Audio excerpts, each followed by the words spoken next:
¿Listos? Venga. Bienvenidos al Instituto Mamba Kaizen de Estudios Estratégicos e Integrales. Estamos comenzando un nuevo módulo de estudio perteneciente al programa de Ciencias Humanas.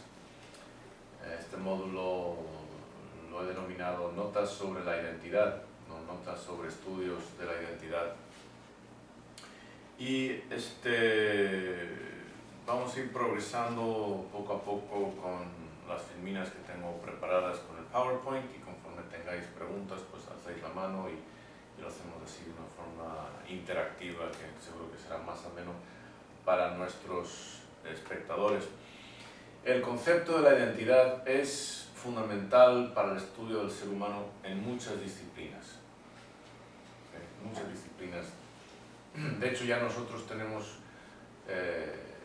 una idea muy interdisciplinaria al hablar de ciencias humanas.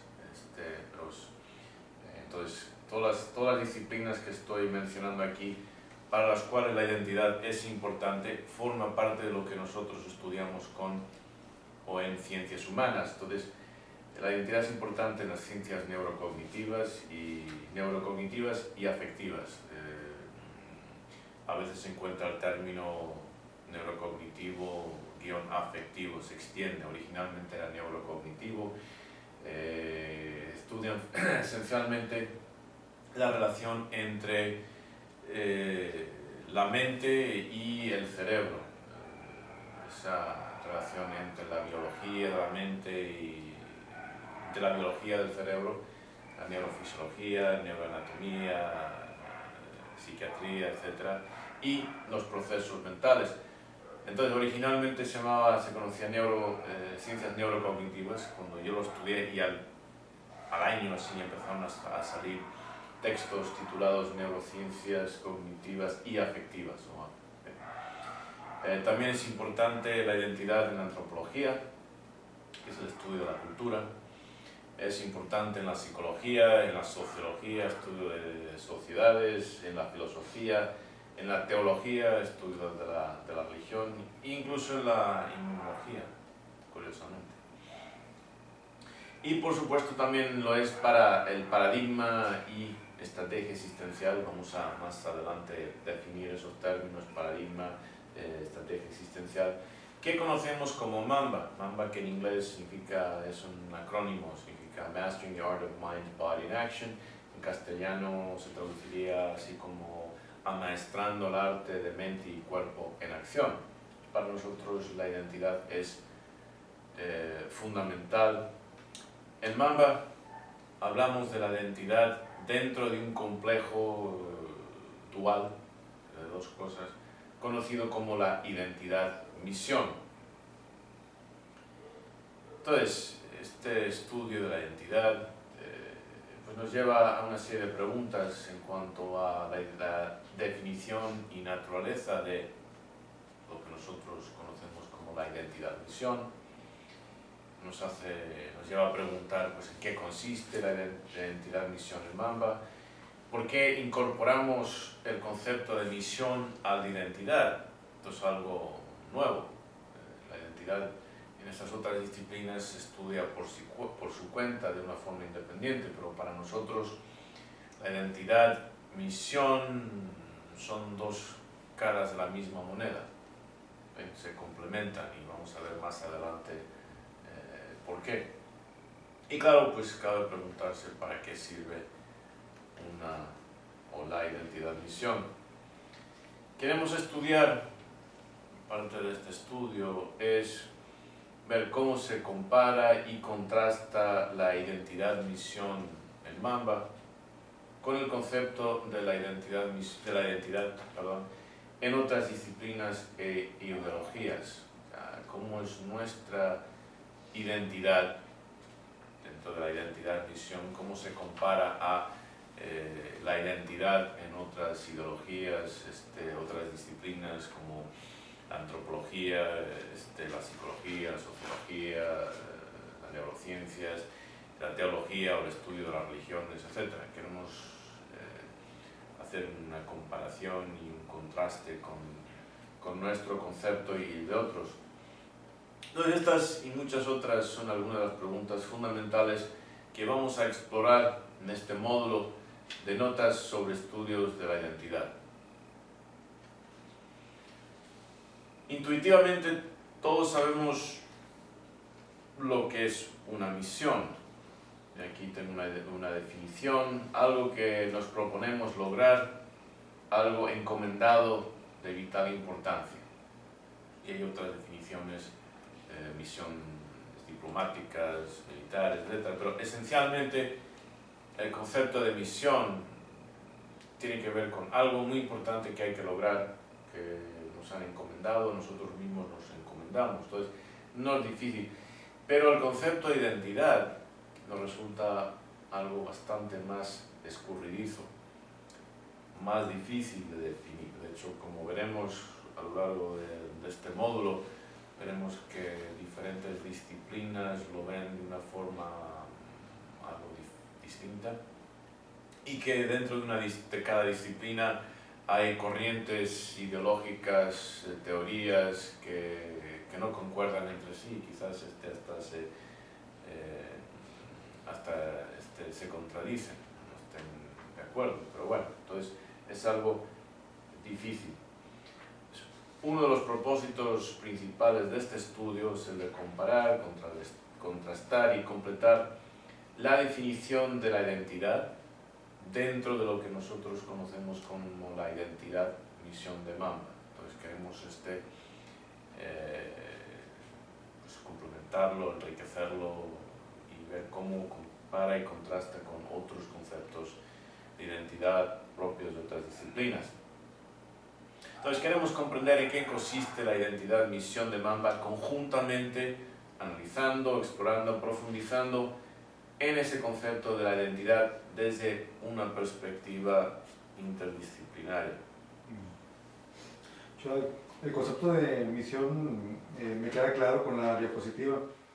No sé si tiene pensado hablar sobre lo que es la identidad más adelante o si pudiera explicar un poquito qué es la identidad. Bueno, vamos a hablar más adelante.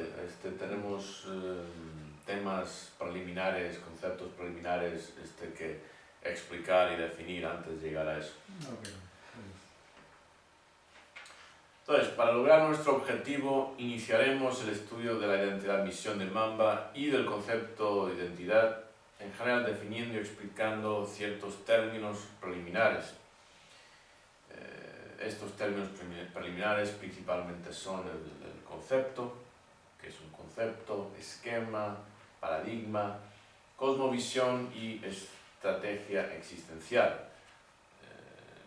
Todos esos términos son muy importantes que los estemos familiarizados con por lo menos las definiciones que vamos a emplear aquí a lo largo de este estudio, que quizás de alguna forma sean diferentes dentro de otro contexto, pero en el inicio de cualquier estudio de este tipo es imprescindible que establezcamos nuestros términos, los vayamos definiendo.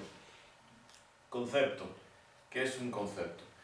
Un concepto es una representación mental de una categoría que nos permite dividir el universo en miembros y no miembros de esa categoría. O sea, es una representación mental de una categoría que nos permite dividir el universo entre miembros de esa categoría y no miembros de esa categoría.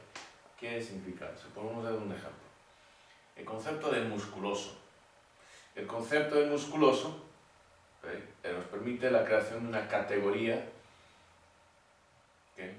correspondiente que a la vez divide el universo relevante en seres musculosos y no musculosos. Es un concepto. Musculoso es un concepto. Entonces hay seres que encajarían en esa categoría de musculosos y por lo tanto los demás pues no son musculosos, escuálidos o lo que fuera, ¿no? Pero hay musculosos y no musculosos. Divide el universo en dos partes, los que pertenecen a la categoría definida, relevante o perteneciente al concepto, y los que no, los que quedan fuera. Y podríamos decir, hay otros ejemplos el concepto de grande se opone al concepto de pequeño. Claro, estas cosas son relativas, es un poco difícil, pero generalmente esa es la idea. Un concepto establece una categoría de forma que identificamos a los miembros de esa categoría y por lo tanto identificamos también a los que quedan excluidos de esa categoría. Entonces, grande excluye a los de pequeño, el concepto de justo excluye a los que son injustos, el de bello excluye a los feos, gordo con delgado y por supuesto un daoísta diría todas estas cuestiones son relativas porque, por ejemplo, un elefante es grande pero es pequeño en comparación con el planeta, pero bueno, eso es lo que pasa con los conceptos, ¿sí? Existe también el concepto de lo relativo y lo no relativo. Lo relativo es algo que cambia con contexto y lo opuesto de lo relativo es lo absoluto. Pues lo absoluto, el concepto de absoluto, divide el universo en las cosas que son absolutas y las que no. O sea, son relativas. La identidad. El ser humano, puede vivir sin conceptos. No. Los conceptos están apegados a una realidad o son un convenio. Y lo otro es eso, el ser humano está hecho para vivir con conceptos. No, nuestras ideas, la forma en la cual vivimos en el mundo está a base de conceptos, vamos a ver conceptos, esquemas, paradigmas, cosmovisión, son términos que vamos a definir. Pero no, inmediatamente el lenguaje mismo está a base de conceptos. Mamá divide el mundo en mamá y los que no son mamá. Papá divide el mundo en papá y los que no son papá. Es un concepto. Si hablamos de los papás, también es un concepto, pues ya sabemos pues, todos los que son papás y lo divide el mundo en los que son papás y los que no pertenecen a esa categoría de papás, que son mamás, hermanos, etcétera, etcétera. Claro, es complicado porque hay algunos que son papás y son hermanos, ¿sí? Entonces no es... Y aquí pues conviene o convendría para aquellos familiarizados con la matemática, los diagramas de Venn, pero creo que intuitivamente entendemos lo que son conceptos y el lenguaje mismo funciona a base de conceptos. El agua, quiero un vaso de agua, establece una categoría de vaso, que se opone o distingue de taza, no es una taza, es un vaso, y de agua, no de café con leche, no de vino, no de etcétera, ¿no? Agua. Entonces, estamos en el mundo con conceptos. ¿Sí? O sea, que está definiendo lo que son los conceptos, pero es correcto que para cada persona tienen diferentes conceptos de lo que para mí puede ser gordo, para otra persona no es tan gordo. O sea, cada quien tiene sus diferentes conceptos de lo que, por ejemplo, si para mí esta mujer es bella, para otra persona igual no. O sea, bueno, cada quien tiene su concepto. Sí y no y todo lo contrario. Okay.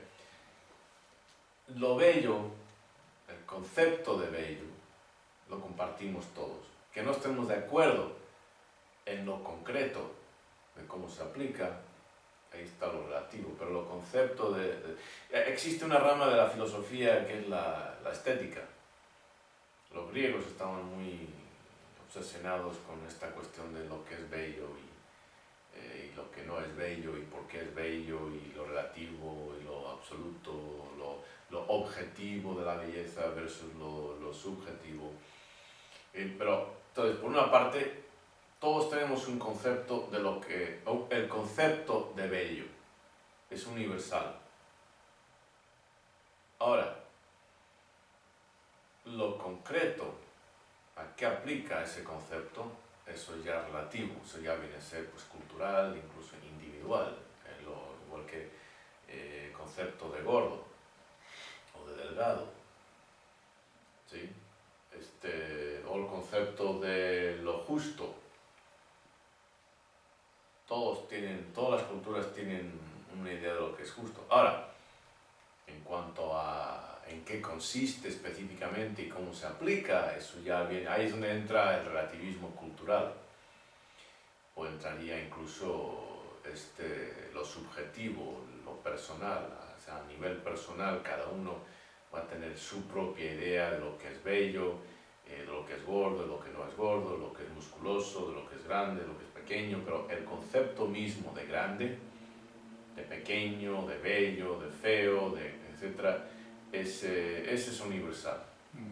Y para estar en el mundo tenemos que manejar conceptos, si no, no podríamos ni comunicarnos entre nosotros, ni podríamos pensar. Traten de pensar sin conceptos, es imposible, porque los conceptos nos permiten dividir las cosas entre es esto y no es esto. Sí, sí. A lo mejor yo aquí en este caso podríamos hablar de otro, valga la redundancia, de otro concepto, ¿no? Que vendría a ser la palabra significado, como decir concepto y significado. El concepto como algo más universal, que puede ser compartido a lo mejor por muchas culturas, pero el significado de ese concepto, lo que representa, ya como muy variable, como usted lo comenta, ¿no? Pero hacer como esa distinción entre concepto y significado, que muchas veces creo que hay una confusión entre esas dos palabras y creo que son diferentes. Concepto y significado. Bueno, el significado de algo es otro concepto. Pero ya estamos desviándonos en la rama de la área de disciplina de la lingüística y la semántica. Aquí lo que quiero es que se entienda muy bien el significado de concepto. ¿Okay? Y para qué sirve, y cuando hablamos de un concepto, que tengamos una idea clara de para qué sirve el concepto y en qué consiste el significado del concepto. Entonces, cuando hablamos de un concepto, estamos dividiendo el universo en dos componentes: al que aplica el concepto y el que no aplica. ¿Sí? Y eso va a ser muy relevante para identidad, como vamos a ver. Entonces, el significado de algo tiene que ver con lo que por convenio se le atribuye, ¿sí? La importancia o lo que se entiende por ello. ¿Okay? Pero más allá de eso, ¿cuál es el concepto? Si hablo del significado del amor, pues para entender amor, muchas veces tenemos que entender qué es lo que no es amor. ¿Okay? Rico sin pobre. O sea, entendemos, estamos en el mundo a base de dicotomías o por lo menos dualidades. Y de ahí que todo el esfuerzo de la filosofía taoísta ha consistido en tratar de llevarnos a superar las dicotomías y entender que son relativas. Pero si no existieran, si no fueran algo que manejáramos con tanta frecuencia, de una forma tan cotidiana, el taoísmo no tendría valor, no tendría importancia. La importancia del taoísmo está en hacernos entender que la dualidad que los conceptos crean en el lenguaje y el pensamiento son relativos. Cuando hablo de grande, pues sí, divide el mundo en grande y pequeño, pero llega el taoísta y dice, no, espérate, pero grande, el oso es grande con respecto al ratón, pero es pequeño con respecto a la ballena. ¿Sí? Entonces entramos en la relatividad de conceptos, entre conceptos. Es algo que el taoísmo ha contribuido con su forma de ayudarnos a entender el universo en el que vivimos, y también el taoísmo junto con el zen y a tratar de trascender esa dualidad. ¿Okay? Pero bueno, La identidad como concepto. La identidad establece la categoría del yo y por ende del no yo. ¿Sí? Y es muy importante cómo arrancamos ahí. O sea, entre el yo y lo que no es yo.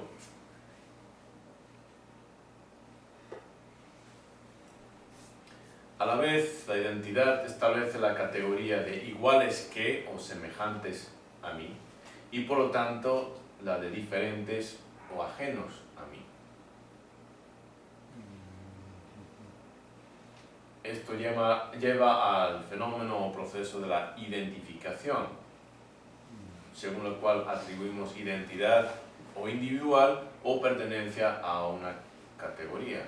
Identificamos a alguien personalmente, es fulanito, o lo identificamos, es hincha o fan del Barça, pertenece a ese grupo, identificar, ¿sí?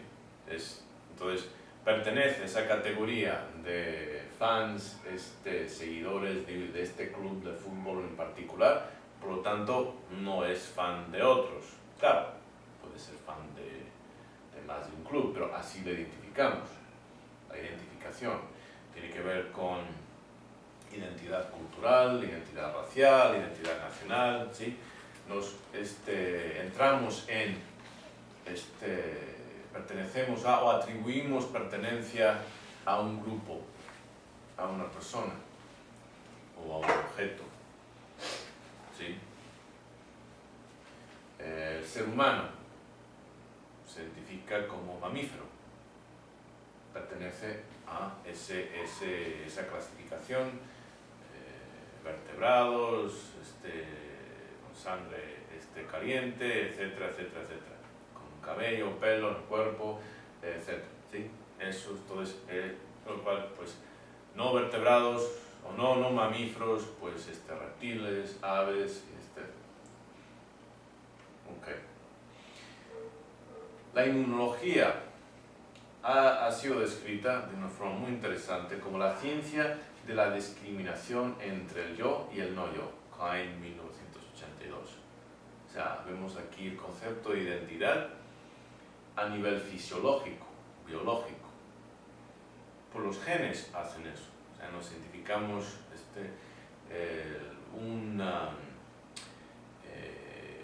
un hermano gemelo, ¿sí?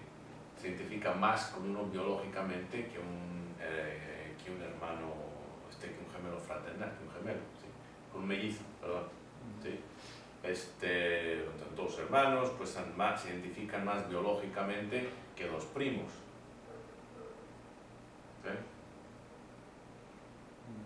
Entonces vemos que el concepto de identidad aplica incluso a nivel biológico. Normalmente inmunología uno lo escucha a menudo, pero más relacionado con ¿qué es el sistema inmunológico, etcétera, ¿no? Con ese tipo de defensas, etcétera. No lo había escuchado desde este concepto, desde esta perspectiva. Por eso cuando lo vi al inicio y miré inmunología, me llamó mucho la atención. Todavía no me quedé muy bien hecho. Entonces, inmunología. Si te dan un trasplante de órgano, ¿por qué se rechaza el órgano? Algunos órganos se rechazan, otros, ¿por qué te piden que prefieren un familiar más próximo a ti? Y si es un gemelo, pues mejor todavía, ¿no? ¿Por qué? Porque es compatible. ¿Por qué? ¿Pero por qué es compatible? Comparten genes. Porque lo identifica como propio, porque el sistema inmunológico lo identifica como propio, en vez de ajeno. Lo rechaza, lo rechaza por ser ajeno, tú no eres. Y tenemos problemas de enfermedades autoinmunológicas, autoinmunes, en el cual el sistema inmunológico se ataca a órganos del cuerpo, tejidos del cuerpo, porque por error genético lo rechaza. Dicen, tú no eres, esto no perteneces.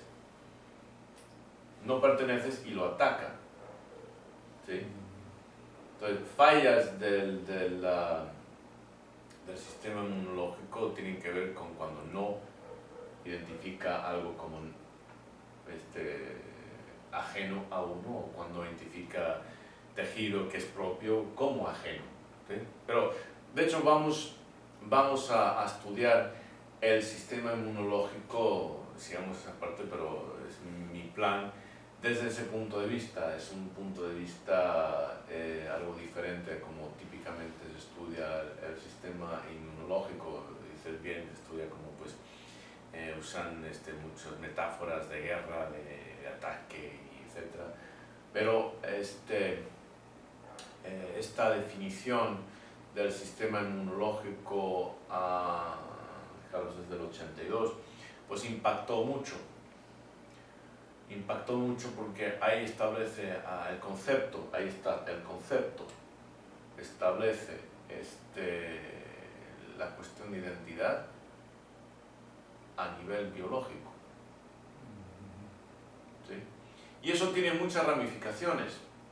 En términos de la psicología evolutiva, se explica el altruismo en términos de identidad, ¿sí? Entonces, explican así. Pues claro, una persona estaría más dada a arriesgar la vida por un hijo que por un hermano que por un primo, por un hijo que por un sobrino, por un hijo que por un nieto. ¿Por qué? Porque identifica más biológicamente con él, genéticamente con él. Con un miembro del país, ¿sí?, que con un miembro de otro país, sobre todo en tiempos de guerra. ¿Ve? ¿Con quién nos identificamos? La identidad es fundamental para nosotros los seres humanos. Pero aquí con esto de la inmunología y este concepto implica que no solamente es una cuestión psicológica o mental derivada de, en cuanto al altruismo, derivada de ciertas atribuciones genéticas o proximidad. No, ahí está, ¿okay? En un órgano, un sistema fundamental para nuestra supervivencia. Identifica lo que soy yo y lo separa de lo que no soy yo. Entran gérmenes, esto no soy yo, se atacan. Donde en un órgano hay una compatibilidad y lo identifica como algo propio. A veces sucede que se dona un órgano, se acepta el órgano y después de un tiempo se desarrolla una incompatibilidad y un rechazo. ¿Por qué? Porque después de un tiempo se despierta el sistema inmunológico y dice, espérate, tú no perteneces aquí. ¿Cómo se coló este? ¿Quién estaba de guardia aquí que dejó que se coló? Y ahí está. ¿Okay? Lo rechazan. Perdón, y con ese mismo nivel de fuerza en el rechazo, se puede dar, hablando ya de, lo está usted comparando o lo está hablando con lo que es identidad, identidad como una construcción de lo que uno es, se puede dar con ese mismo nivel de fuerza el rechazo o la aceptación, así como a nivel biológico. La idea sería esa. Así es, a nivel biológico, ahí está, en el sistema inmunológico. ¿Por qué las alergias? Porque el sistema inmunológico rechaza objetos que entran al sistema y como si fueran patógenos, si fueran algo que amenazas, en vez de decir, bueno, pues no es de los nuestros, pero es neutral, es polen, ¿ok? No hay que reaccionar como si fueran bacterias o virus, total es polen, calma, bájale. ¿Sí? Pero no, hay una hiperactividad por parte del sistema inmunológico. ¿Y qué se hace cuando qué hacen tratamiento para las alergias? Muchas veces someten a la persona, a veces durante años, a muestras de esos mismos agentes, de esas mismas sustancias, a las cuales el organismo reacciona con una alergia, la somete hasta que llega un momento en que se harta, te das cuenta del sistema inmunológico de, bueno, esto no hay para tanto, ¿okay? Calma, no es nada, y entonces pues deja de reaccionar. Sí, pero me refiero, por ejemplo, tomando eso como analogía en la identidad, en la construcción de quién soy, y esta parte del rechazo o de la aceptación, por ejemplo, yo soy tal persona, esta persona no es como yo, me refiero haciendo esa analogía entre una construcción de lo que soy y el rechazo de con quién me junto, con quién voy, Ahí está. a quién acepto, a quién no acepto. O sea, me parece muy interesante la analogía como lo maneja. Y bueno, la pregunta era si puede ser así de fuerte una identidad en cuanto al rechazo o la aceptación de otras identidades, como lo es la biología, ¿no? Porque la biología, por lo que estoy entendiendo, es independiente de lo que usted piense o no, va a aceptar o no ese tejido o ese órgano. En cuanto de hecho, la reacción inmunológica se puede modular con la mente, pero bueno, eso, o sea, se puede modular con la mente, puedes fomentar una alergia o puedes reducir hasta eliminar la respuesta alérgica. Pero sí, por supuesto, tal como la manera en la cual uno forma su identidad, puede ocasionar un rechazo fuerte o una aceptación o tolerancia de otros individuos. El racismo. ¿Qué pasa con el racismo? Pues la identidad racial, tal como la va formando ciertos grupos, ¿okay? Incluye un rechazo incluso violento de otros grupos. Es un ejemplo, sí. Sí, el racismo, la homofobia, etc. ¿Sí? Entonces, el concepto de identidad, lo que soy yo y no yo, o lo que somos nosotros, con quién me identifico, y los que no somos nosotros. Y también tiene que ver, pues, cuál debería ser nuestra reacción. Esto tiene que ver, pues, con esquemas, como vamos a ver, paradigmas que se van formando. Okay, entonces, vamos viendo que los conceptos son importantes. La manera en la que estamos y experimentamos el mundo depende de nuestros conceptos, de las categorías en las cuales lo dividimos. ¿Cuáles dividimos el mundo? ¿Cómo dividimos el mundo? ¿Okay? Muy importante para nosotros. ¿Y nos puede limitar hacer este proceso de dividir el mundo? Entiendo que es una necesidad que el ser humano piense en conceptos, pero también nos puede limitar de pronto ese mismo concepto de hacer categorías y de dividirlo. ¿Hay algún riesgo ahí? Pues nos puede limitar o nos puede facilitar, depende. Depende. Okay, es como uno ve un conjunto de elementos en una mesa y dependiendo de bajo cuáles esquemas o paradigmas, vamos a ver las definiciones de esas, estamos operando, podemos crear algo con esos elementos, ¿sí? O no, simplemente porque no vemos la asociación posible entre ellos, tal como la dividimos. Entonces, el mundo es de alguna forma, ¿quién sabe cómo es? ¿Okay? ¿Quién sabe cómo es? Ahora, ¿cómo nosotros los seres humanos decidimos dividir el mundo de acuerdo a conceptos? Va a formar nuestro mundo. ¿Okay? Por ejemplo, los japoneses veían, aquí pues está una radio, y está una grabadora. Y pues ellos pues dijeron, pues podemos juntar las dos. Y tenemos otro concepto, otra idea, y lo vendieron. O Steve Jobs con, ¿cómo se llama? ¿El iPod? Apple, sí, pero sí. el iPod, ¿no? iPhone. Sí, o sea, como él agrupó diferentes conceptos, creó esquemas, de acuerdo a esquemas, etc. Ahí está. La innovación tiene mucho que ver con eso, con cómo encontramos diferentes divisiones, cómo definimos categorías, conceptos, esquemas, bajo qué paradigma. Eso es como estamos en el mundo. Personas muy creativas, ven más allá de los conceptos que otras tienen establecidas y no cuestionan. ¿Sí? Ok. El conjunto total de todos nuestros conceptos y esquemas y paradigmas forman una buena parte de nuestra cosmovisión. Y vamos a definir lo que son esquemas y paradigmas y cosmovisión. ¿Okay? Muy importante. Esquemas. ¿Qué es un esquema?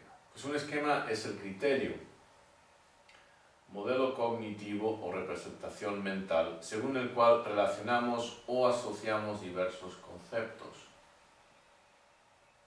¿Sí?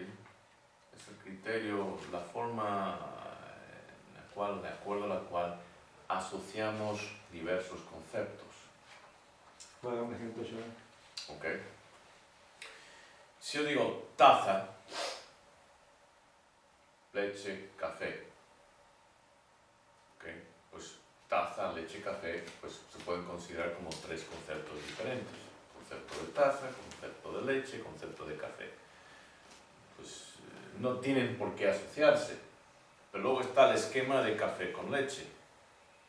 Pues no lo voy a tomar en la mano. ¿Ok? No vas a Starbucks y pones la mano para que te pongan. No, tienes una taza. No quiero hacer publicidad para nadie. Ahí tienes la taza. Entonces, cuando hablamos de café con leche, ¿okay? Nuestros esquemas reúnen el concepto de taza, el concepto de café, el concepto de leche en un esquema o un macro concepto compuesto. Ya tenemos algo nuevo, entre comillas, ¿no? Compuesto. Entonces siempre estamos relacionando conceptos. Siempre estamos relacionando. Pero la forma en la cual, de acuerdo al cual relacionamos conceptos, están nuestros esquemas, es el modelo cognitivo, el criterio. La forma en la cual elegimos relacionar conceptos, muchas veces tal como hemos aprendido. Entonces, los esquemas son macroconceptos o moléculas conceptuales, mientras que los conceptos son más simples, más atómicos. ¿Okay? Eso es una forma de pensar en el concepto de esquema. ¿Sí? Esta distinción es bastante abstracta y hasta arbitraria, en muchos casos, puesto que casi cualquier concepto se podría desmenuzar en otros más simples constituyentes. Pero estas cosas son generales.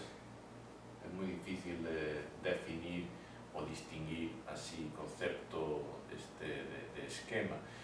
También, por otra parte, el concepto de un esquema tiene que ver con cómo relacionamos cosas, cómo las clasificamos diferentes.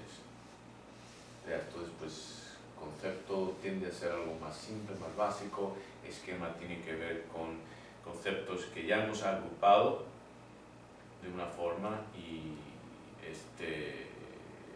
las identificamos en conjunto. Típicamente, cuando pensamos en café con leche, no pensamos ni en taza por una parte, ni en café por otra, ni en leche por otra. No, es ya algo compuesto. ¿Sí? Y que se distingue, café con leche se distingue, es una categoría ya, que se distingue de vaso de agua. Y por ejemplo, en este caso, leche tiene un significado, taza tiene un significado, café tiene un significado, pero al combinarse hay un nuevo significado de la mezcla de los tres, porque ya no es leche, café o taza, ya como... Con significado, la palabra significado ya estás entrando en cuestiones de subjetividad. Okay. ¿Qué significa para ti? Concepto. Entonces manejamos concepto. Ajá. Tenemos un concepto de cada una de las tres, Sí. pero unidos es como si crearan un nuevo concepto, como lo comenta. Ahí está. Es un nuevo concepto, o sea, como por sí solos no se pudiera entender el café a lo mejor estudiando nada más la leche o el café o el agua o la taza, o sea, como que juntos forman algo nuevo, ¿no? ¿Y qué relación tiene esto, por ejemplo, con una idea? ¿Hay relación con lo que es una idea? Bueno, todas son ideas.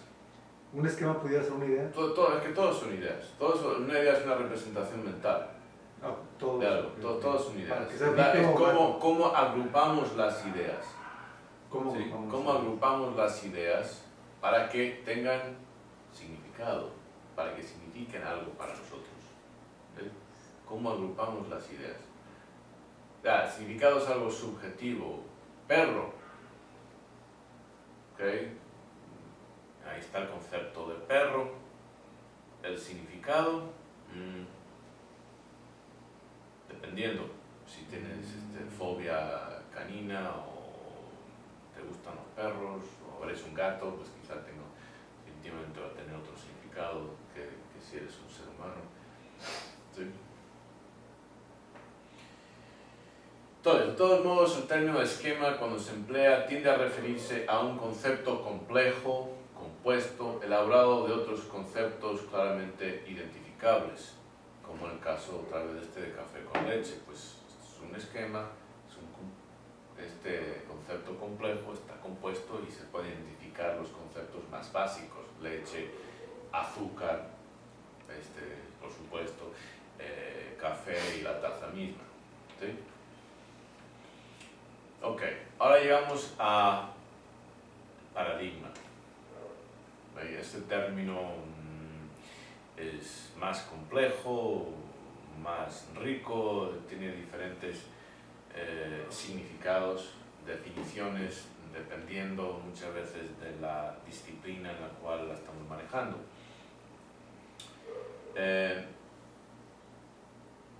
Todos estos significados en apariencia son diferentes, pero en realidad apuntan a una comunalidad o concordancia. Una definición de paradigma es disciplina, sistemática, técnica, modelo. Se usa mucho el paradigma, es un modelo, algo paradigmático de, es un modelo para.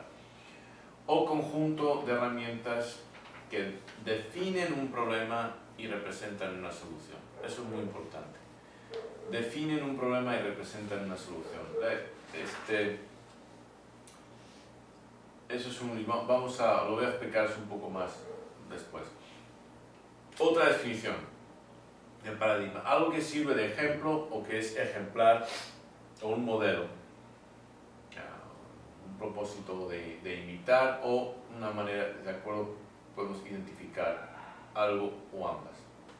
Algo que sirve de ejemplo o que es ejemplar, un modelo, ya sea para el propósito de imitar, como el de identificar. Ahí está la palabra identificar, o ambas cosas. Ejemplo: como deportista, Michael Jordan es un paradigma del cultivo e implementación de la excelencia en la preparación y el rendimiento. Entonces, es un modelo. ¿Okay? Es un modelo. Si queremos pensar en excelencia en preparación y rendimiento, pensamos en Michael Jordan con esas ideas en mente, con esos conceptos en mente. Excelencia, preparación, rendimiento, ahí está Michael Jordan. ¿Sí? Entonces, es un modelo de algo, un ejemplo de algo, pero también algo para imitar, ambas cosas. ¿Sí? Y entonces, si decimos que alguien, pues es como Michael Jordan, ¿en qué sentido? En su preparación y rendimiento. Ok. Inmediatamente conectamos con los que hemos visto a Michael Jordan jugar, o estamos familiarizados con su rendimiento deportivo y su preparación, etcétera, su competitividad, pues ya tenemos ese paradigma en mente. Podemos decir que el paradigma es todavía un nivel más alto que el esquema, sí, ¿no? es va de abajo para arriba. Vamos así decir, desde lo más simple a algo más progresivamente más complejo. Más ejemplos de este paradigma. Para muchos, la física, debido a su precisión matemática y la validación empírica, es decir, las teorías de la física se pueden representar matemáticamente, de una forma precisa y exacta, y se pueden validar con experimentos. ¿Sí? Su su validación empírica de sus conclusiones, es el paradigma dominante para todas las demás ciencias. O sea, ese es el modelo a seguir. Paradigma también significa modelo a seguir. El modelo a seguir para muchas ciencias es la física. ¿Por qué? Porque es el rey de las ciencias. ¿Sí? Porque si propones algo, una teoría en física, se tiene que validar matemáticamente. Y existen, pues, Einstein no hizo ni un solo experimento, todo fue teórico, matemáticamente. Más adelante, matemáticamente expresado. Más adelante, basado en la matemática, en la congruencia matemática, se hicieron experimentos y que comprobaron sus teorías. ¿Sí? Esa es la magia de la física. Entonces dicen, si la física es el rey de las ciencias, entonces las reinas son las matemáticas. Ahí está ese matrimonio. Entonces, generalmente en las ciencias tratamos de representar algo matemáticamente, eso ha sido lo convencional, aunque hoy en día, en los últimos 10-15 años, si las matemáticas son la reina, pues la concubina son la computación. Entonces, modelos computacionales también validan teorías, también son muy importantes ahora gracias a la herramienta de la computadora. ¿Y paradigma solamente aplica para cosas que sirven como modelo que se basan en ciencia? Y digamos para cosas positivas, por ponerle un concepto, ¿no se podría hablar de un paradigma de algo negativo? ¿Solamente aplica para lo positivo? Pues sí, Hitler es paradigmático de los déspotas tiranos. También aplica entonces. Pues sí, simplemente es un modelo Es un... identificable y todo lo que eso conlleva. Si dices que alguien es un Hitler, pues guay, todo lo que eso conlleva. ¿Sí? O hablas de los de una pandilla chula. dictadores latinoamericanos del siglo XX.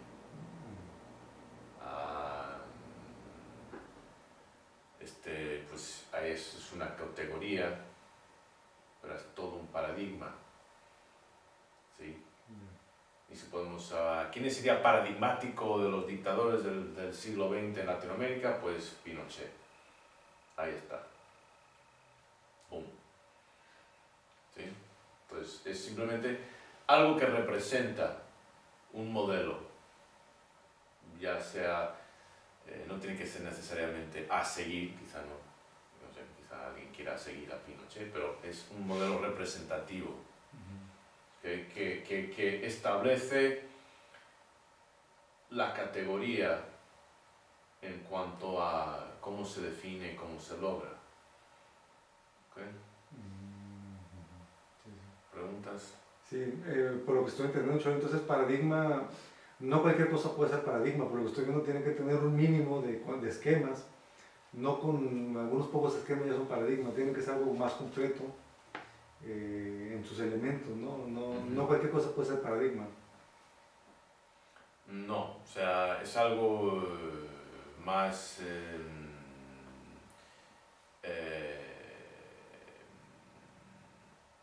más dinámico, multidimensional. O sea, un concepto es algo muy básico, un esquema es un conjunto de conceptos organizados de alguna forma o una forma de categorizar y organizar conceptos. Un paradigma es algo más complejo todavía. Incluye esquemas y formas de organizar esquemas. En las ciencias, por ejemplo, el concepto de paradigma, el término de paradigma, se refiere a los problemas que esa ciencia identifica como problemas, de las cuales se ocupa, y las maneras en las cuales resuelven esos problemas. ¿Okay? La física no se ocupa de la biología, no se ocupa de la biología, no se ocupa de cómo resolver el problema del resfriado. No les interesan los físicos, eso no es una gran, pues, equivocado de departamento. Eso no es algo que entra en su paradigma. No entra en su paradigma, no entra en el paradigma. Aunque sí, hay una disciplina que se llama la biofísica, que combina el paradigma, ciertos aspectos del paradigma de la física y de la biología. O sea, en la biofísica lo que hacen es estudian procesos, aparatos, sistemas biológicos desde un punto de vista físico. Estudian, por ejemplo, el sistema circulatorio como si fueran hidráulica. Sí, como si fuese el flujo de un líquido a través de canales y estudian la turbulencia, etc. Como si fuera como cualquier cañería. Ya el líquido están pasando por ahí, así es como lo miran. ¿Sí? Entonces, pero eso es un paradigma compuesto, la biofísica, por ejemplo. O estudian, pues sí, pueden estudiar cualquier sistema biológico, pero con las herramientas y con la forma de ver las cosas de la física, propio de la física. La física tiene su propio paradigma. Y la química, el paradigma de la química es diferente al paradigma de la física. La física se ocupa de materia y energía, la química se ocupa de pues, cómo se formulan nuevas sustancias, compuestos, cómo reaccionan átomos para formar nuevas sustancias. Claro, a ciertos niveles se traslapan. ¿Sí? Igual que la química y la biología a ciertos niveles se traslapan. ¿Estudias qué? En bioquímica. ¿Okay? Pero un paradigma, sobre todo desde el punto de vista de las ciencias, y más en las ciencias, estás en neurociencias, por ejemplo, y dices, estoy estudiando X, la imaginación, que era mi área, y lo primero, ¿y cómo es tu paradigma? Ahí se refiere a cuál es tu experimento, en qué consiste tu experimento, para estudiar este fenómeno.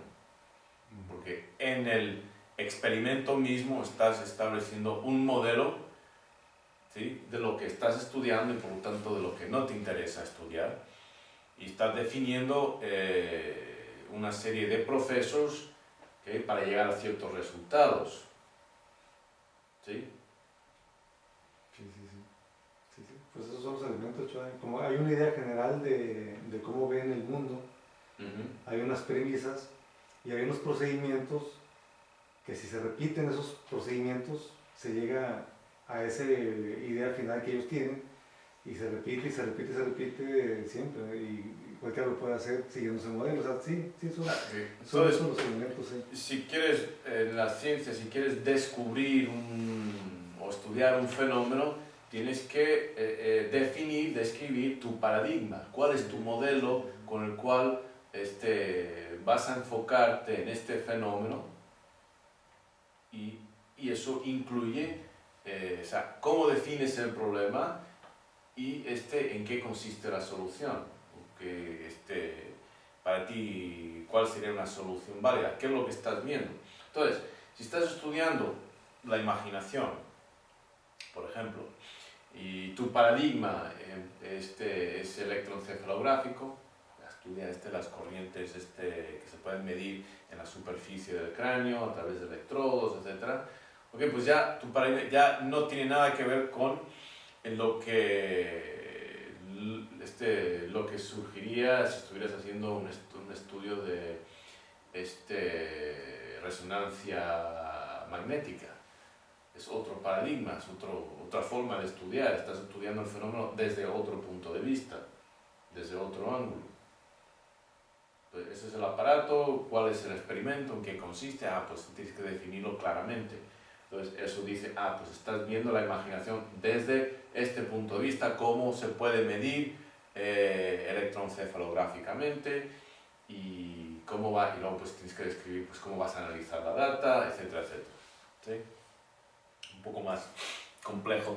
En el programa de Ciencias del Universo vamos a estudiar en detalle la cuestión del paradigma, porque vamos a empezar con analizando la obra de Thomas Kuhn, la estructura de revoluciones científicas. Él es que fue responsable por hacer popular este concepto de paradigma, sobre todo dentro de las ciencias. ¿Sí? Y habla de cómo los paradigmas dominantes en las ciencias fueron cambiando a lo largo de la historia de la ciencia. Conforme el pensamiento cambiaba y el paradigma trata define los problemas y las soluciones, pero ¿qué sucede? Pues hay fenómenos que simplemente no se pueden explicar con ese paradigma y llega un momento en que hay tanta presión del estudio de estos fenómenos que el paradigma dominante colapsa y hace falta un nuevo paradigma que abarque ese fenómeno, las formas de estudiarlo y los resultados que se consideren válidos. ¿Sí? Sí, sí. Pero estudiar la imaginación desde el punto de vista de la física no tiene sentido. El físico pues diría, pues eso no está en mi paradigma. No es un problema que queda definido por la física, ni la física tiene las herramientas para resolverlo. Vete a otro departamento, otra facultad, si quieres estudiar eso. O sea, es como decir que la imaginación para el físico no existe. O sea, no es que no exista, sino que como problema no entra en su paradigma, no se abarca en su paradigma, entonces pues olvídalo, él está estudiando otras cosas, materia, energía, etc. Aquí hay un ejemplo de paradigma, el boxeo versus la lucha olímpica. Todos sabemos lo que es la lucha olímpica, ¿no? ¿Sí? ¿Qué es como lucha libre? Sí, pero sin máscaras. Sí. Lo que hacen en las escuelas en Estados Unidos, ¿Qué hacen en las escuelas y en las olimpiadas? En las olimpiadas. Ah. La lucha grecorromana, es otra manera de mencionarlo, ¿no? Pues sí, pero las reglas no son exactamente grecas. El greco-romana tiene ciertas reglas que son diferentes a la lucha olímpica. La lucha olímpica tiene unas reglas, la lucha greco-romana tiene otras, no es olímpica. Pero bueno, sí, es como la lucha greco-romana. Entonces, en ambos casos el problema consiste en vencer a un oponente en combate deportivo. ¿Sí? Ambos deportes combativos. La definición del problema, o sea, el concepto del combate mismo, difiere sustancialmente. Boxeo, lucha. Ambos son formas de luchar, ambos son deportes combativos, pero el problema, tal como lo definen, es muy diferente. El concepto de victoria, que se extiende en realidad a toda empresa competitiva por igual, se comparte. O sea, el concepto de victoria, uno es victorioso, el otro no. ¿Sí? A menos que haya un empate, entonces los dos han perdido. ¿Sí? Entonces el concepto de victoria lo comparten, pero la realización de esa victoria es muy diferente. O sea, ¿cómo se consigue? En la lucha olímpica la victoria consiste en obligar al oponente a pegar sus omoplatos en la colchoneta por una cuenta de varios segundos. Si lo consigues, creo que son 2 segundos y ganaste. ¿Okay? Sin embargo, en el boxeo lo que se busca es derrumbar al oponente de forma que sea incapaz de incorporarse por mínimo 10 segundos. Que quede ahí tirado en coma, pues no es tu problema. Lo que quieres es que no se levante en 10 segundos. ¿Okay? Entonces ganaste. En ambos, pues esa es la victoria absoluta. ¿Okay? Ambos también permiten victoria por acumulación de puntos, pero la obtención de esos puntos es muy diferente en cada caso. No puedes estar golpeando en lucha, no puedes estar golpeando a tu oponente porque te van a expulsar.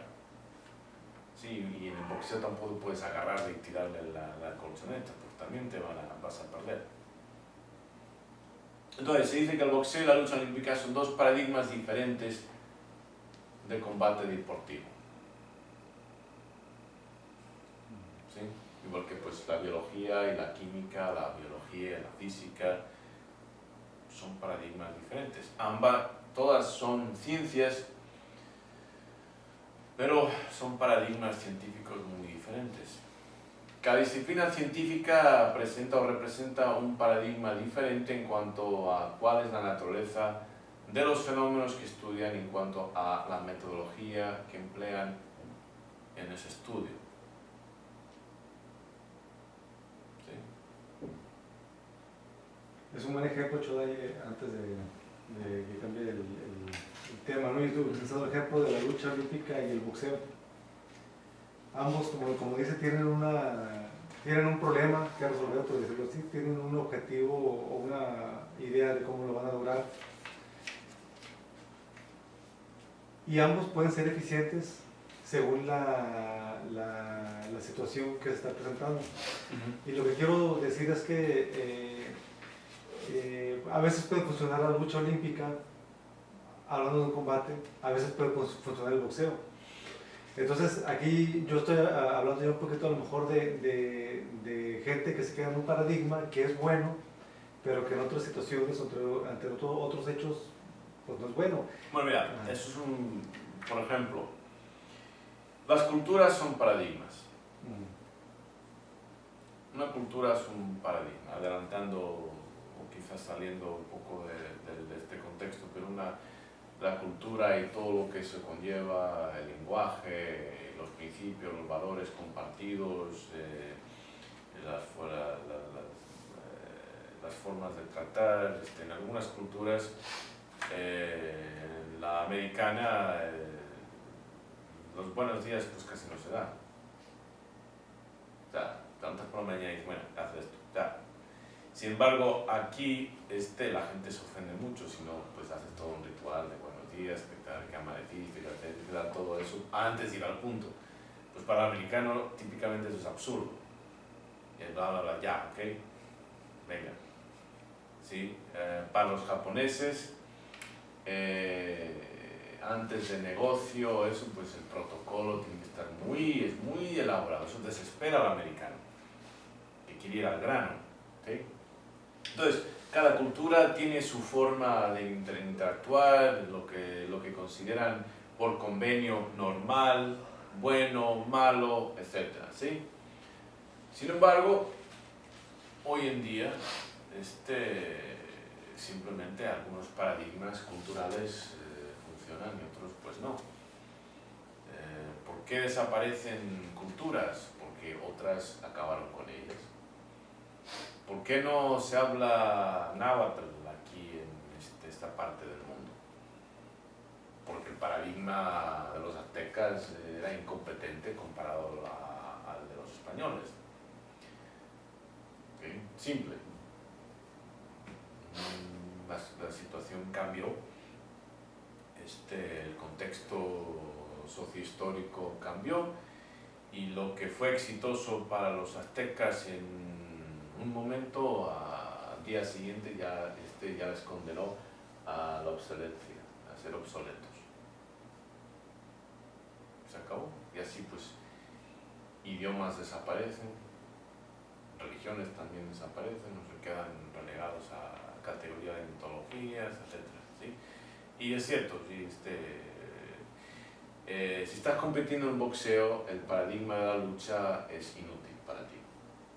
Igual que si estás compitiendo en lucha, el paradigma del boxeo es inútil. Ahora, si estás en una pelea callejera, donde ya estás en otro contexto y lo que se trata es de sobrevivir, pues el que tienda a saber de ambos paradigmas y sea competente en ambos paradigmas va por lo general a prevalecer por el que está limitado a un solo paradigma. Entonces, ver las cosas en términos científicos de una forma interdisciplinaria en realidad significa que conoces y dominas más de un paradigma. Entonces, no estás limitado a ver el mundo desde un ángulo, una perspectiva estrecha, sino que ya puedes verlo desde diferentes ángulos. ¿Sí? Ok. Entonces, como decía, cada disciplina científica presenta o representa un paradigma diferente en cuanto a cuál es la naturaleza de los fenómenos que se estudian y en cuanto a la metodología. Aquí hay ejemplos, las ciencias, biología, física, química, geología, astronomía, neurociencias, etc. Son ciencias, paradigmas diferentes y claro, dentro de cada ciencia hay subdisciplinas que tienen su propio paradigma, ¿sí? O lo que aceptan como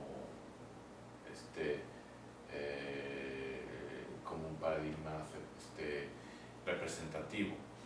¿Cómo se mantiene eso? Pues a la hora de que te publican tus resultados en tu experimento, que los mandas a revistas científicas donde tienen lo que en inglés se llama peer review, o sea, mandan copias de tu artículo a expertos en ese tema y ellos dicen que sí o que no, o que cambia esto. Entonces, una vez que queda publicado, pues entra y queda aceptado. Si está rechazado, pues están diciendo esencialmente que tu paradigma o no es apropiado o no está a nivel. Es como mantienen la pureza, entre comillas, del paradigma. Yo no pretendo entrar muy a fondo para no cortar el tema que sigue, pero nada más para saber, no mire en el índice lo que es arquetipo. Arquetipo entraría más o menos en el nivel de paradigma, o es otra cosa, sin entrar mucho a detalle para no desviarme, nada más para aclarar ese punto. Pues sería un paradigma de identidad, un arquetipo. Un arquetipo pues tiene que ver con paradigma porque un arquetipo es algo que creador de tipos, creador de modelos.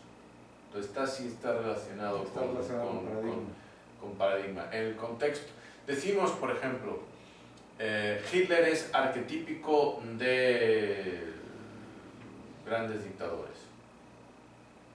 También podemos decir es paradigmático es un modelo de un ejemplo, ¿sí? Einstein fue el arquetípico genio de la física, un genio, o sea, o Newton o alguno, ¿sí? También podemos decir, aunque hay un matiz de diferencia. El paradigma incluye lo dinámico, lo que va en la formación de la creación del modelo, mientras que el arquetipo tiene más que ver con lo que es la superficial y la apariencia de, aunque son distinciones no muy fijas, ¿sí? Como suele suceder con tantos términos. Ok, cosmovisión. Ya se pone la cosa más interesante. ¿Qué es la cosmovisión?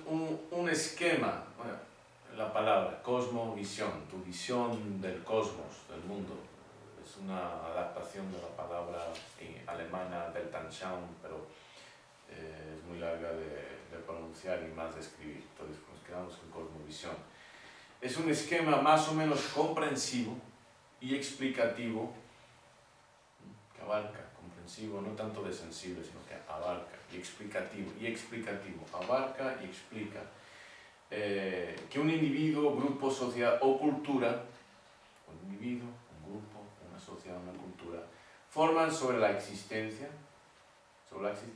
la realidad o el cosmos, mundo, universo, en una época o en un periodo determinado. Cómo ven el mundo o el cosmos y cómo lo explican. ¿Okay? Una cosmovisión consiste en una serie de principios o conceptos comunes que inspirarán teorías, esquemas o paradigmas a todos los niveles conceptuales. O sea, genera conceptos, esquemas, paradigmas, y que crea el marco paradigma para las restantes ideas o conceptos. La cosmovisión lo podemos ver como lo que más abarca, lo que abarca, incluye los conceptos, los esquemas de un individuo, de un grupo o de una cultura. ¿Sí? Es crítica la cosmovisión. En otra en otro módulo vamos a hablar de la cosmovisión específicamente y de las dos cosmovisiones extremas o extremadamente opuestas, en los polos opuestos, una siendo la mágico-ilusoria, que se origina en la cueva, el arte rupestre con nuestra especie, ¿sí? Con el chamanismo, y que continúa, permanece y prevalece en las culturas de alta religiosidad, culturas donde la gente piensa en fantasías como el karma cósmica y ángeles y demonios y otras vidas y otras cosas.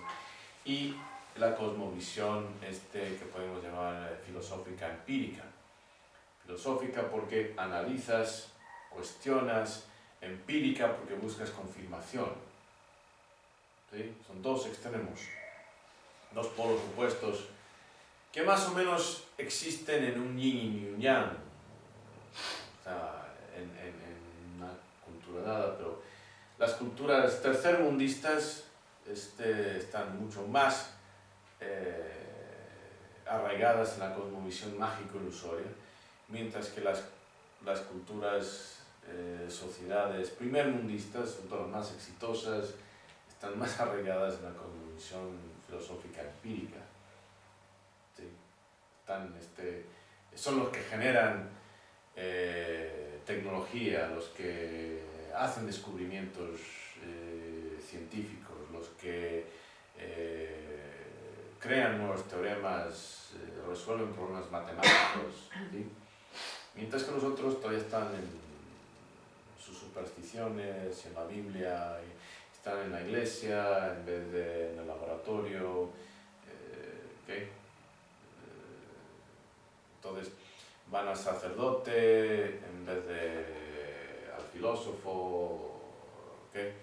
Entonces dedicaremos todo un módulo al estudio de la cosmovisión, pero es muy importante. Pero hay que entender que la cosmovisión de una persona, de un grupo, de una cultura, ¿okay? Dictamina o influye, limita los conceptos, los esquemas y también los paradigmas. Y a la vez que la cosmovisión, que es un paradigma en sí que genera conceptos y esquemas y paradigmas. De la misma forma que la física, por ejemplo, ¿sí? Es una disciplina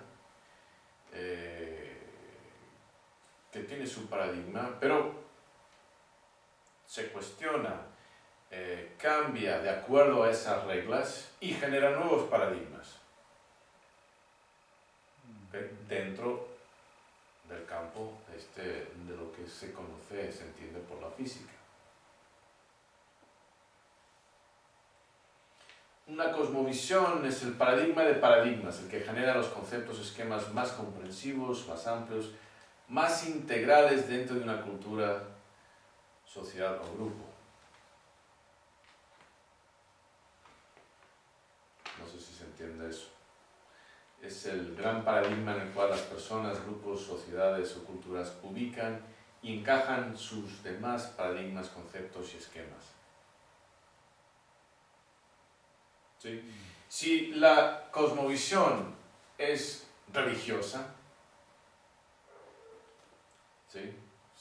Si creen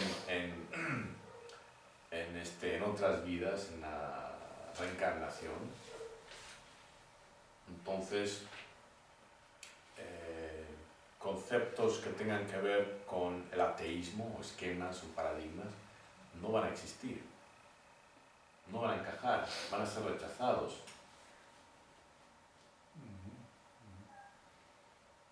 Y eso es muy importante tenerlo en cuenta. La cosmovisión tiene mucho que ver con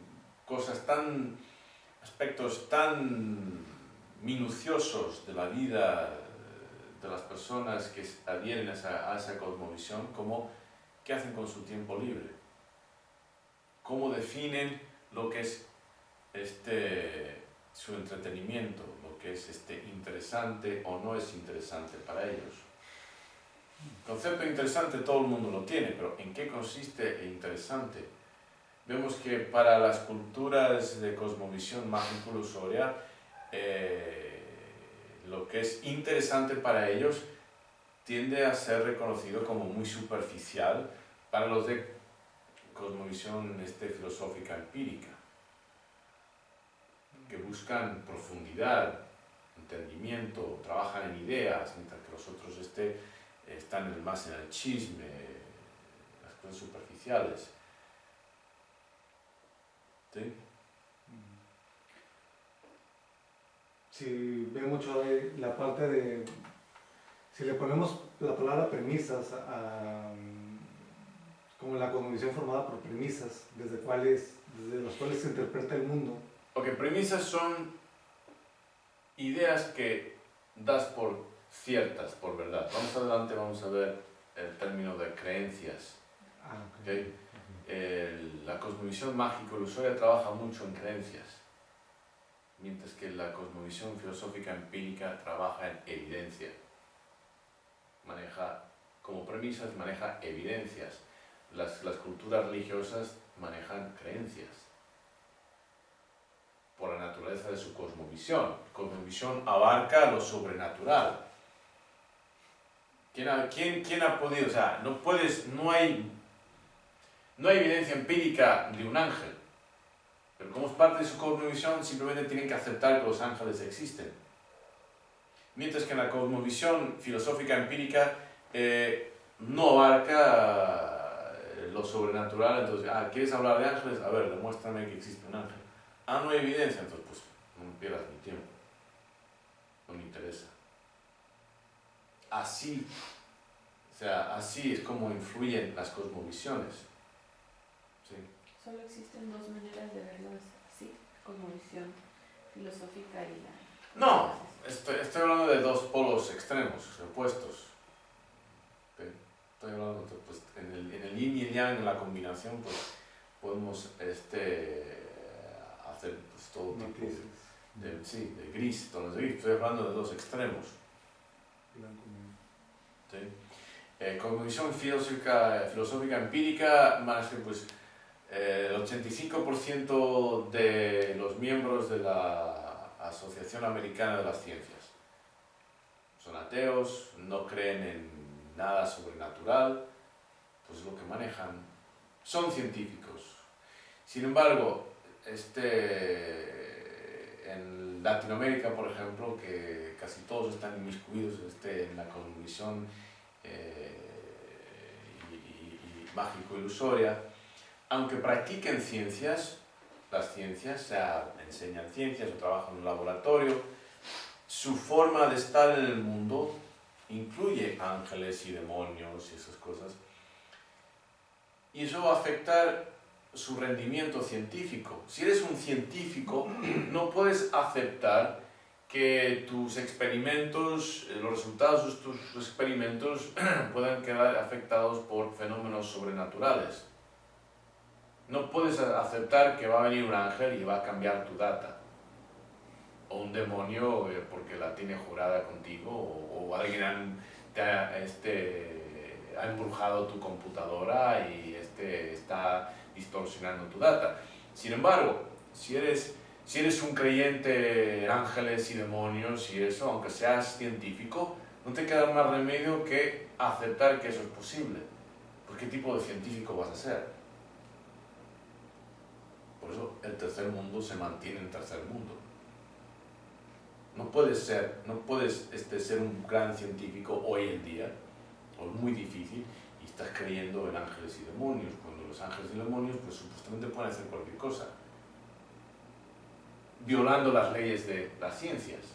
No puede haber ciencias en realidad si tu cosmovisión abarca e incluye las posibilidades de fenómenos sobrenaturales, de entidades que pueden de pronto aparecer en tu laboratorio, cambiar las muestras, alterar la data e irse sin ser detectados. Pues ¿qué ciencias vas a tener?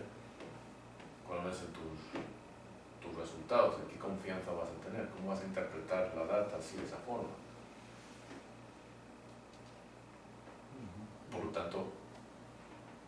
por lo tanto, si miramos a ver de estas dos polaridades de cosmovisiones, ¿quién tiene más inventos, premios Nobel, sí, descubrimientos científicos, teoremas matemáticos, etcétera? Los de cosmovisión mágico-ilusoria con alta religiosidad, o los de cosmovisión filosófica empírica con muy baja religiosidad, pues está claro quién da más rendimiento, y por lo tanto cuáles las sociedades pertenecientes a esas culturas tienen mejor nivel de vida, sí, más alto estándar de pues, salud, etcétera, etcétera. Ahí está claro. Entonces, cosmovisión es como el gran paradigma en el cual las personas, grupos, sociedades o culturas ubican y encajan todos sus demás paradigmas, conceptos y esquemas. Sus conceptos, sus esquemas, sus paradigmas van a tener que estar de acuerdo con esa cosmovisión. Congruentes. Eso es, congruentes. Tiene que haber una congruencia. No vas a encontrar grandes filósofos ya en países o por individuos que creen que son religiosos, porque la filosofía contradice la creencia sin cuestionar, y la religión requiere creer sin cuestionar. Estamos en polos opuestos, se contradicen, en realidad no son compatibles. Cosmovisión es el paradigma mental según el cual las personas, como individuos o miembros de la cultura, operan y existen en su interpretación de la realidad. ¿Sí? Estoy dando por hecho que la filosofía y la religión son polos opuestos e incompatibles, donde deja eso a filósofos que han tenido sus dioses o sus creencias, así como los tuvo por en la antigüedad. Nos dejan en la antigüedad. O sea, durante siglos la Iglesia secuestró a la filosofía.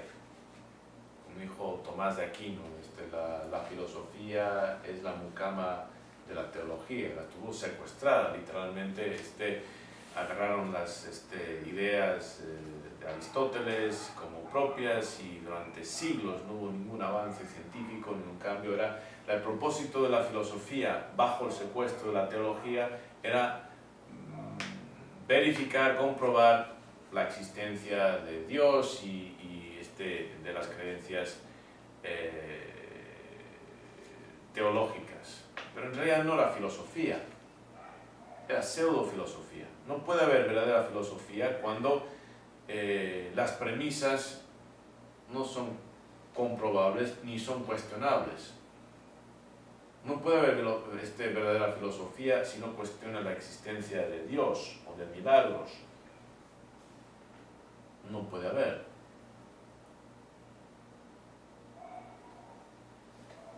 Y una vez que empiezas a cuestionar, pues tienes que cuestionar evidencia, argumentos, premisas y todo, ¿okay? Se derrumba.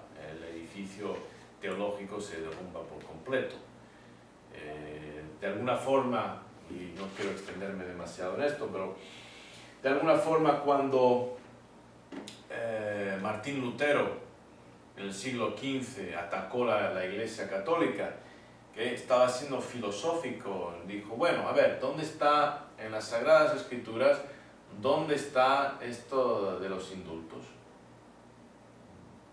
Las indulgencias donde se vendían perdones para que la gente saliera del purgatorio, evitaran el infierno, incluso los seres queridos muertos, difuntos ya, podías comprar su perdón y ir al cielo, que fueran al cielo. Y dijo, ¿dónde está eso? Y ya que se puso a cuestionar, dijo, bueno, ¿y dónde está el Vaticano? ¿Dónde está el Papa? ¿Y dónde está el sacerdocio? ¿Y dónde están los cardenales? ¿Dónde está todo esto? ¿Y las monjas? ¿Dónde está todo el edificio religioso de la institución de la Iglesia? No está. Ups. Entonces, ¿en qué se basa? Todo eso es mundano.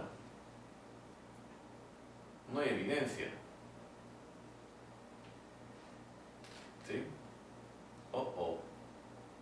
eso generó lo que se llama la Reforma Protestante y una buena parte del norte de Europa se separó de la Iglesia, etc.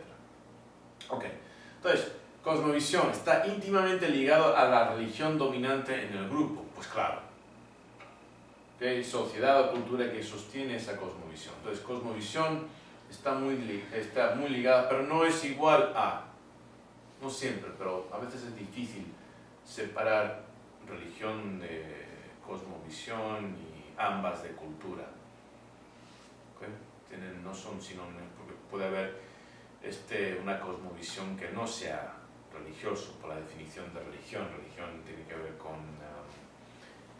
cómo las personas se organizan en una sociedad de acuerdo a lo que consideran sagrado.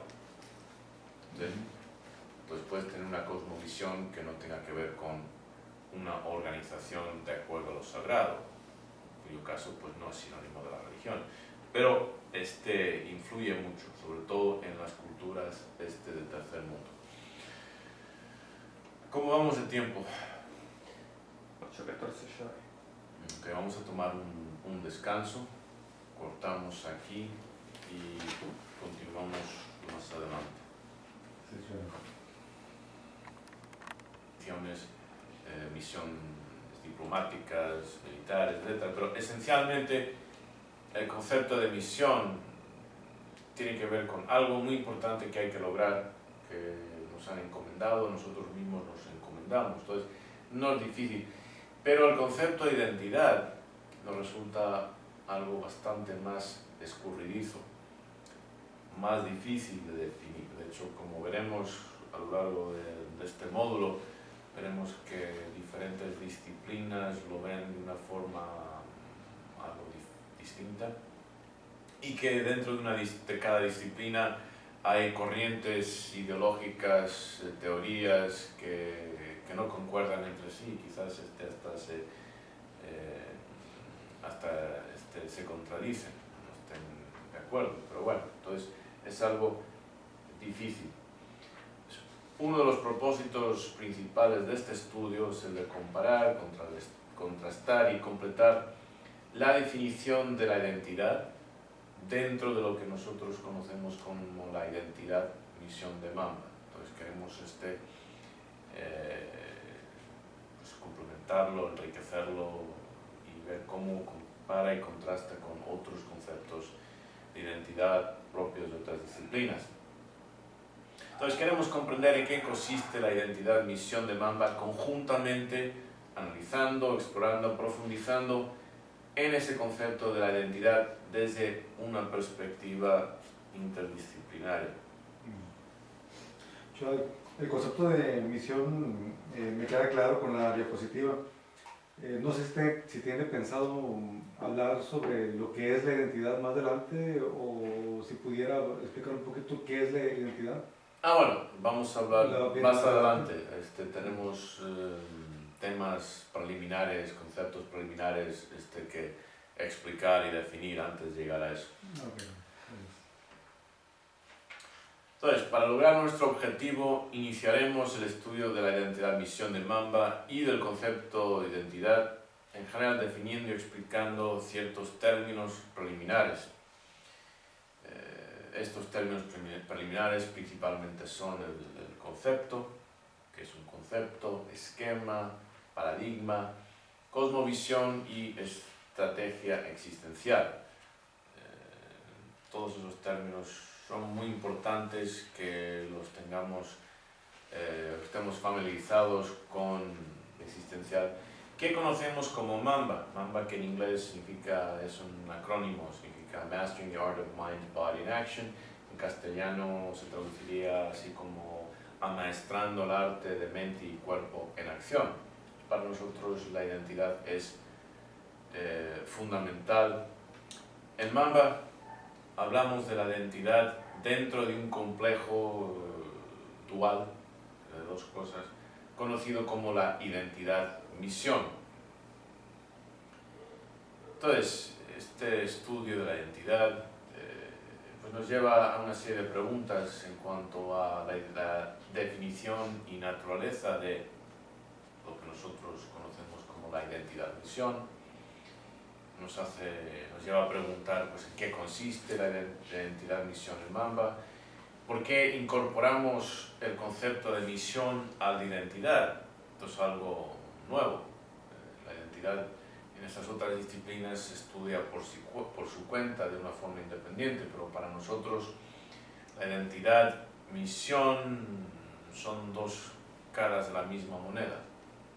Se complementan y vamos a ver más adelante por qué. Y claro, pues cabe preguntarse para qué sirve la identidad misión. Queremos estudiar, parte de este estudio es ver cómo se compara y contrasta la identidad misión en Mamba con el concepto de la identidad en otras disciplinas e ideologías. O sea, cómo es nuestra identidad dentro de la identidad misión, cómo se compara a la identidad en otras ideologías, otras disciplinas como la antropología, la psicología, la sociología, las neurociencias, la teología o el estudio de las religiones, etc. Queremos hacer una comparación y un contraste con nuestro concepto y de otros. Entonces, estas y muchas otras son algunas de las preguntas fundamentales que vamos a explorar en este módulo de notas sobre estudios de la identidad. Intuitivamente todos sabemos lo que es una misión. Y aquí tengo una definición, algo que nos proponemos lograr, algo encomendado de vital importancia. Y hay otras definiciones. Y lo no relativo. Lo relativo es algo que cambia con contexto, y lo opuesto de lo relativo es lo absoluto. Pues lo absoluto, el concepto de absoluto, divide el universo en las cosas que son absolutas y las que no. O sea, son relativas. La identidad. El ser humano, Choa, puede vivir sin conceptos. No. Los conceptos están apegados a una realidad o son un convenio. Y lo otro es eso, el ser humano está hecho para vivir con conceptos. No, nuestras ideas, la forma en la cual vivimos en el mundo, está a base de conceptos, vamos a ver conceptos, esquemas, paradigmas, cosmovisión, son términos que vamos a definir. Pero no, inmediatamente el lenguaje mismo está a base de conceptos. Mamá divide el mundo en mamá y los que no son mamá. Papá divide el mundo en papá y los que no son papá. Es un concepto. Si hablamos de los papás, también es un concepto, pues ya sabemos pues, todos los que son papás y lo divide el mundo en los que son papás y los que no pertenecen a esa categoría de papás, que son mamás, hermanos, etcétera, etcétera. Claro, es complicado porque hay algunos que son papás y son hermanos, ¿sí? Entonces no es... Y aquí pues conviene o convendría para aquellos familiarizados con la matemática, los diagramas de Venn, pero creo que intuitivamente entendemos lo que son conceptos y el lenguaje mismo funciona a base de conceptos. El agua, quiero un vaso de agua, establece una categoría de vaso, que se opone o distingue de taza, no es una taza, es un vaso, ¿sí? Y de agua, no de café con leche, no de vino, no de etcétera, ¿no? Agua. Entonces, estamos en el mundo con conceptos. ¿Sí? O sea, que está definiendo lo que son los conceptos, pero es correcto que para cada persona tienen diferentes conceptos de lo que para mí puede ser gordo, para otra persona no es tan gordo. O sea, cada quien tiene sus diferentes conceptos de lo que, por ejemplo, si para mí esta mujer es bella, para otra persona igual no. O sea, bueno, cada quien tiene su concepto. Sí y no y todo lo contrario. Por lo menos las definiciones que vamos a emplear aquí a lo largo de este estudio, que quizás de alguna forma sean diferentes dentro de otro contexto, pero en el inicio de cualquier estudio de este tipo es imprescindible que tengamos nuestros términos, los vayamos definiendo. Concepto. ¿Qué es un concepto? Un concepto es una representación mental de una categoría que nos permite dividir el universo en miembros y no miembros de esa categoría. O sea, es una representación mental de una categoría que nos permite dividir el universo entre miembros de esa categoría y no miembros de esa categoría. ¿Qué significa eso? Podemos dar un ejemplo. El concepto de musculoso. El concepto de musculoso nos permite la creación de una categoría correspondiente que a la vez divide el universo relevante en seres musculosos y no musculosos. Es un concepto.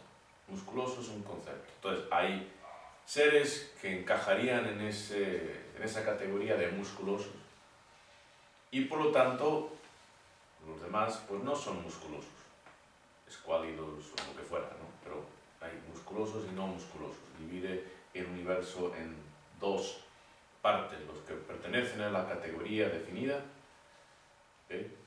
relevante o perteneciente al concepto, y los que no, los que quedan fuera.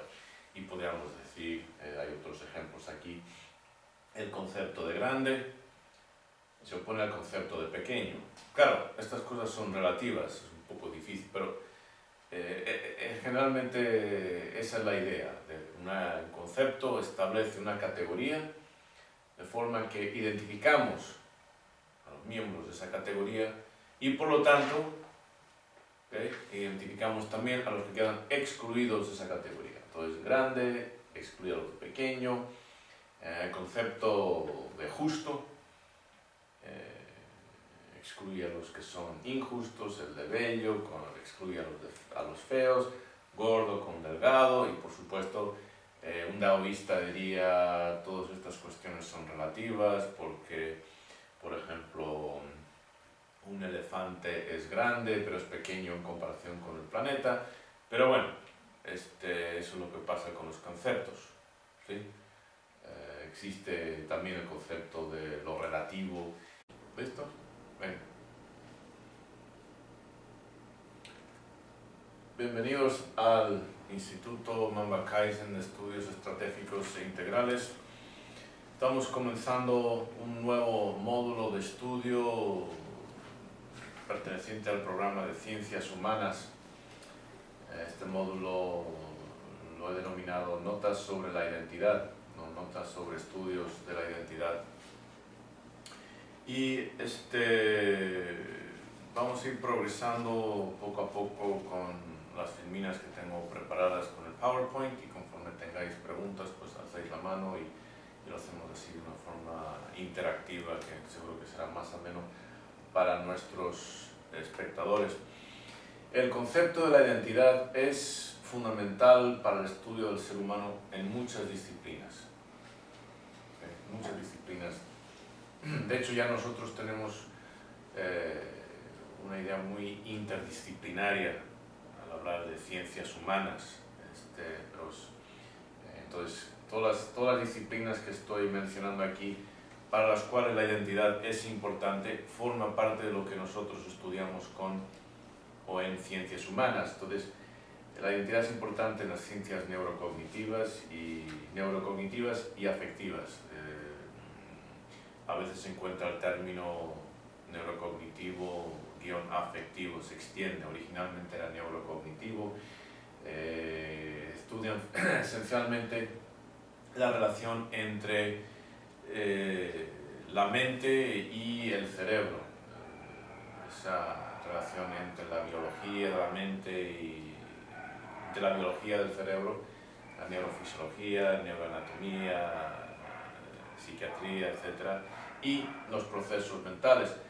Entonces, originalmente se conocía ciencias neurocognitivas. Cuando yo lo estudié, y al año así empezaron a salir textos titulados Neurociencias cognitivas y afectivas. También es importante la identidad en la antropología, que es el estudio de la cultura. Es importante en la psicología, en la sociología, estudio de sociedades, en la filosofía, en la teología, estudio de la religión, nutrición, incluso en la inmunología, curiosamente. Y por supuesto también lo es para el paradigma y estrategia existencial. Vamos a más adelante definir esos términos, paradigma, estrategia